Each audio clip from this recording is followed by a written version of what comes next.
What is poppin', tarot fam? Y'all already know what this means. It is time for the very first Tarot with LYC learning video. So I decided to break up my videos into I'm gonna do 5 to 6 cards a video for the Major Arcana cards, and then I'll see about how I want to do the suites. So this, for the Major Arcana cards part 1 video, we're going to be doing the full through the Emperor. So that's 0 through 4. Okay, and the reason I'm doing that is because I want to go more in detail with the cards, and I also want to keep the videos a little shorter so that you don't get overwhelmed. You know, because I got overwhelmed when I first was trying to figure out how I wanted to do my videos. And when I first was trying to figure out just how to do tarot in general, I was just getting super overwhelmed because it's 78 cards. So I figured, let's just sit down. Let's just do more in-depth videos. And let's just do like smaller portions of cards. So let's get into the content, starting with the Fool. All right, so first of all, I am in love with these golden thread tarot cards. Like, look at that. That is so beautiful. This is a right Wayne deck, by the way. I recommend anybody who is starting out with tarot to start out with a right Wayne deck, because all of the cards are going to be the regular tarot cards. It's not going to be no Brother Wind and Father Fire and now you're confused because you don't know what that means. Because in the end of the day, when people tell you about tarot, they're going to tell you the right Wayne way first. They're always going to, because this is the way that everybody knows. You don't know if somebody is gonna tell you that other deck and how that other deck reads and whatnot. But if you have a right Wayne deck, you'll always know how to read it. So that's why I say go with this one. So we're gonna start with the Fool, the beautiful Fool. Look at that. He's I just want to start with like the description of the card, right? So in the right Wayne, I mean not in the right Wayne deck, but in the classic cards, when you look in the classic cards, it depicts a foolish man. I'm very upset that the gold is like low-key coming off of these cards. It kind of makes me mad because like these cards were not cheap. But it'll be okay. It'll be okay. If I have to buy another deck, I will. I haven't even had this deck for an entire month though. That's the part that blows me. Like, what? What is this? Anyways. So in the classic version of the deck, this card actually is a man walking off of a cliff and a dog trying to stop him. But in the golden thread, they depicted him as a jester. Okay, and so I just want to point out a few things, right? In this card, you can see a lot of air. You see clouds, that represents air. You see birds flying. So this card is ruled by air, and that makes sense because the themes of the card include new beginnings. I'm sorry if I'm reading. It's because I'm reading. So the themes of the card include new beginnings, innocence, freedom, and a free and foolish spirit. You know, you're doing whatever because you don't know any better.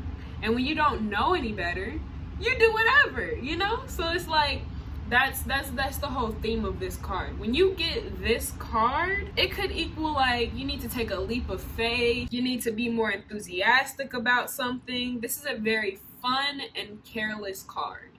When I say it's a very fun and careless card, I mean it's a fun and careless card. Like when you're reading somebody and say they're getting a reading about their business, right? If the Fool card comes out, either they're making foolish decisions or they need to start making them, okay? You dig? Because it's like, and I wouldn't say foolish as in like stupid, but I say foolish as in that innocence that takes a risk. You don't really care what you do as long as you're doing it because it's what you want to do. Like, take Cat Valentine in Victorious and Sam and Cat for an example. She is the classic definition of the fool, because in the end of the day, she did what she wanted to and she did not care of the consequences. That is the point of this fool card right here, this beautiful fool card. So, like, a good example is, remember when I don't know if you remember, I don't even know if you've ever seen the show, but there was one episode where she decided that she wanted to buy stuff from the Sky Store. She did whatever she had to do to get these things from the Sky Store. She did not care. If she had to go be booed up and, hey, you know, I like you, to get some dude to buy it from her, she did it. If she had to steal her parents' credit card, she did it. I'm not saying steal your parents' credit card. That's not cool. But in the end of the day, start making more foolish and outgoing decisions. Stop being so locked up. Stop being so thoughtful about everything you're doing. Because in the end of the day, we're on Earth to live, not to sit here and close ourselves off and try to figure out our next move and how it works. And the more that you're in the driver's seat in your life, the less life is going to work out the way you want it to, because you have to let God take the wheel. You have to let spirit, source, whatever you want to call it, you have to let that take the wheel. And the fool let the source, God, universe, whatever you want to call it, he let that take the wheel. And that's why the fool card is so important. And that's why it's always the beginning. It's the number 0 card, because before you can be anything, you have to be the fool. I was the fool when I was first getting out into my life. You know, I was making a lot of reckless decisions. I was doing what I wanted to do because I was trying to figure out my life. Same with pretty much anybody else. You do what you want to do until you figure out what you feel like is right and what you feel like is wrong. So yeah, that's the Fool card. So the ruling element is air, which I pointed that out to you. You can see the air here and here. The ruling zodiac signs are Pisces and Aquarius. So, or this card, no, yeah. So like this card pertains mostly to Pisces and Aquarius. You see this card, when you pull this card and you're doing like a love reading or something, you could be like, hey, the person was a Pisces or might be an Aquarius, or you might be a Pisces or you might be an Aquarius.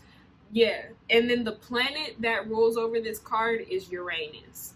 So that's why it's ruled by Aquarius, because Uranus also rules Aquarius. And then Pisces, I guess we think Pisces are foolish. I don't know. But yeah, so that's this card. Boom. So our next card is the Magician. Just look at that guy. So the Magician is a very interesting card to me. I really like this card because the Magician talks about your magic. It talks about your power to manifest. When you look inside of this card, what you're going to see is a man with the infinity sign on top of him, and that's actually inside of the classic cards as well. He's holding a wand. He has some fire on the ground. He has his cups and his pentacles and his sword on the table. You see every element. You see earth, water, fire, and air in this card. Like, this is a person who is the complete ruler of his own destiny. So the themes of this card include like willpower, desire, creation, and manifestation. This card represents pretty much the creation of anything in your life. If you're trying to attract something into your life, this would be the card you would want to see, because it represents how you're attracting something into your life. I feel like I didn't mention this in the beginning, but I'm only doing the forward. I'm only doing the regular meanings. I'm gonna do the reversed meanings in another video. Right now we're only focused on the upright meanings. So if you get these cards upright, that's what they mean. But yeah, so it could symbolize an increase in skill or your skills being used for good. It also shows confidence, opportunities, and passion. He's very passionate about the work he's doing on this table. Like when you see him, he's holding his wand up, he's confident looking, like he has a smile on his face. He's very passionate about what he's doing on this table because he's trying to manifest all of this into his life with his wand. He's using every element here to help manifest what he wants, right? So everything the magician does will be success. It also represents your psychic powers and your ability to concentrate. The magician performs magic, and being in this energy represents your ability to manifest your life. So the elements you see in this card is ruled by like all elements. Its zodiac is Gemini, and like I said, you can also see all of the suits inside of this card. This card is very, very, very great. Like all the cards are great, but like this one is one that like if you're really big on manifesting, this is the card, man.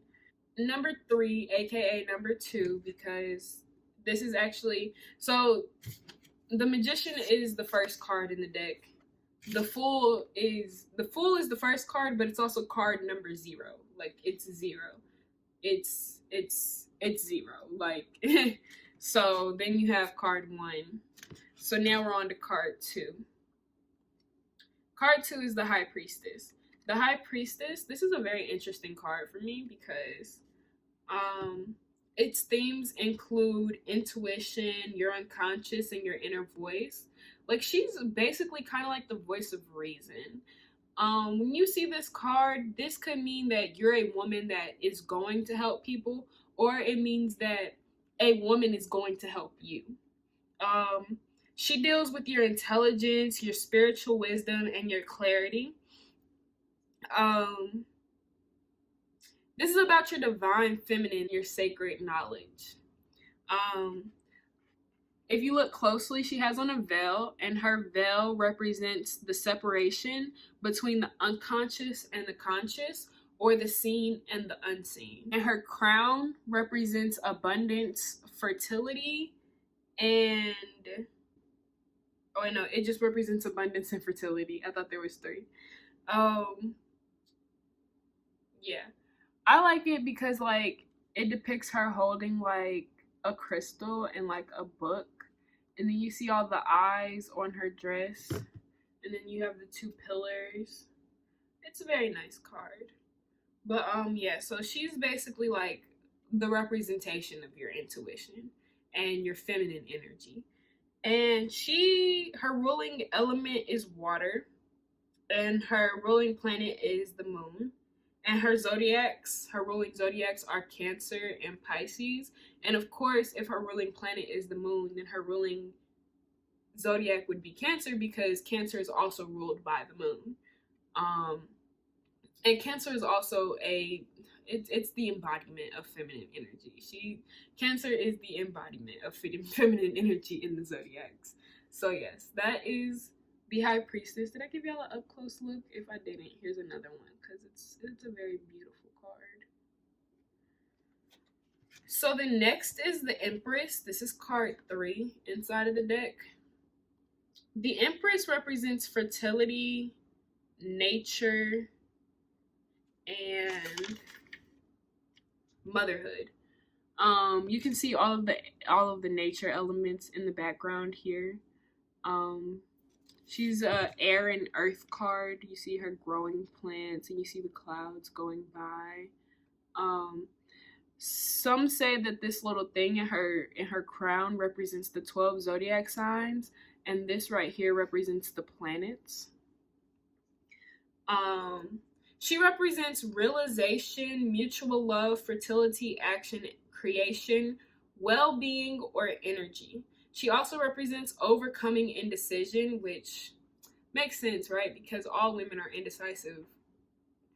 I hate to say it, but honestly, I can never decide what I want to eat, so I can't even be mad. And she's also a card that like is like about implementing plans. You see the High Priestess, you want to think implementing plans, overcoming indecision, creation, fertility, motherhood. For a woman, she could represent a pregnancy. So if you pull this for a woman, she could be pregnant. But at the same time, pregnancy doesn't always mean baby. It could also be like the birth of new ideas, the birth of a new creation, the birth of something. Like when you say you pull her for a man, he could be birthing a new idea. You know, he could be birthing a new way of life, birthing a new thought process for how he needs to handle his situations. It all depends on the person. She also deals with sensuality and harmony. Seeing this card could mean that you're about to receive financial abundance. It could mean that you're about to receive desirable results or reassurance or even more supportive females inside of your life, or amazing results. So this card, its ruling element is Earth, and its ruling planet is Venus, and its ruling zodiacs are Taurus and Libra. So the last card for this episode of Major Arcana Cards episode. But yeah, the last card is the Emperor. The Emperor is quite exactly the opposite of the Empress, right? Because the Empress is all about fertility and motherhood and nature, whereas the Emperor is all about authority, structure, control, and fatherhood. So for the Emperor, he could represent your rise to power or powerful people having an interest in you. So like, and a good example would be like you pull this card and then you find out that, I don't know, whoever took over Apple after Steve Jobs passed, they come to you and they're like, hey, I want to do a brand deal with you. That kind of stuff. Like somebody with powerful people are interested in you. This could also represent a stable future, ambition, or achieving your goals. This could be the presence of a dominating male, or if you are a male, you could be a dominating male. The concentration of your, basically when you see this card, you need to be thinking, the concentration of my willpower will create what I desire. It is needed for me to achieve my goals. The Emperor concentrated all of his willpower to earn the status he has. He made his life like this. It could also mean that the path you've chosen is correct. The ruling element for the Emperor is fire, and the ruling planet is Mars.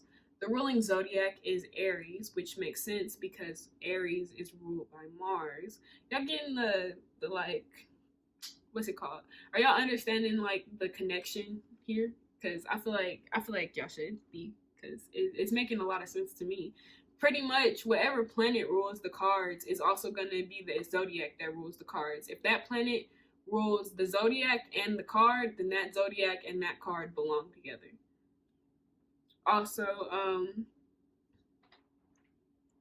you can't really see fire inside of this card, but he puts a fire under people's butts, okay? He is the authority. He is the control. Like, so, yes. He is your divine masculine, and the Empress, she is your divine feminine. Like, they're a pair. They're a team. They go together. They equal balance, basically. You ever see both of them in a reading together? That is balance. You've achieved some kind of balance because you have both the divine feminine and the divine masculine sitting together in your reading. But anyways, that's all for Major Arcana Cards Part 1. We did the full through the Emperor.